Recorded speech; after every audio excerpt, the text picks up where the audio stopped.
মাশাআল্লাহ বন্ধুরা, দেখুন নিজের ঘরের বাচ্চা যখন নিজের হাতে খাবার খায় তখন মনের ভিতরে আলাদা ধরনের একটা শান্তি আসে। মাশাআল্লাহ মাশাআল্লাহ, অবশ্যই সবাই কমেন্টে মাশাআল্লাহ বলে দেবেন।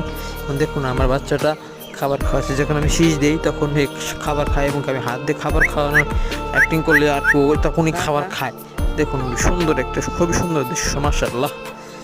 এই দৃশ্যটা দেখলে মনটা প্রশান্ত হয়ে যায়।